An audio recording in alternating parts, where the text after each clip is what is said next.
I will now demonstrate the audit quality logging provided by the HyTrust CloudControl software appliance. I'm logged into vCenter as a PCI admin, and I have permissions to manipulate, in this case, the hard disk appliance from 47 to say 48 gig. And you'll notice that the activity does complete. Again, I'm allowed to manipulate the settings of the network adapter. I'm changing network adapter 1 from critical CDE to infrastructure. And again, you'll notice that an activity that's allowed to be performed. Interestingly enough, vCenter logs both activities identically, reconfigure virtual machine. Digging further, you'll notice that the logging really leave a lot of information out. For instance, you can't even identify the IP address of the user. Now we have rules in place for this user that he cannot perform activities within the web cluster. And he tries to reset this virtual machine, the web dev server, and you'll notice that the HyTrust appliance will step in and prevent that activity.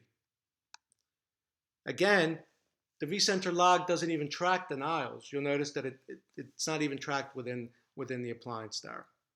Drilling into what the HyTrust appliance provides, you'll notice that we do indeed track the denial activities.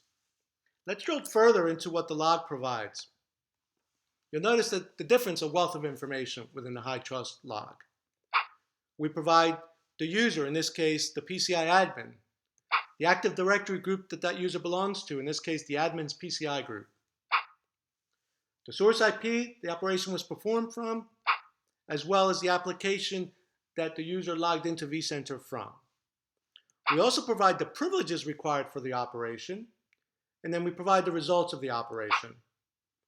In this case, the policy is being enforced, and the operation is permitted because he had the permission to do so. Let's drill into the rules that are in place. The admin's PCI group has been mapped to the data center admin role within the HyTrust appliance. And there's a PCI admin rule in place. And as we saw, the result of the rule is true. That is, he's allowed to perform the operation. Why? Because the PCI label was attached to that host. Drilling even further, we'll notice that the HyTrust log does show you the target object that was being manipulated, in this case, network adapter 1, attempted to be changed from the critical CDE setting to the infrastructure setting. Again, level of detail is not provided by VMware. Now, the other operation that was denied, you'll notice the logs within HyTrust do track that. Denial activities are very important because it shows you how many times somebody's trying to perform an activity that's being denied by the appliance.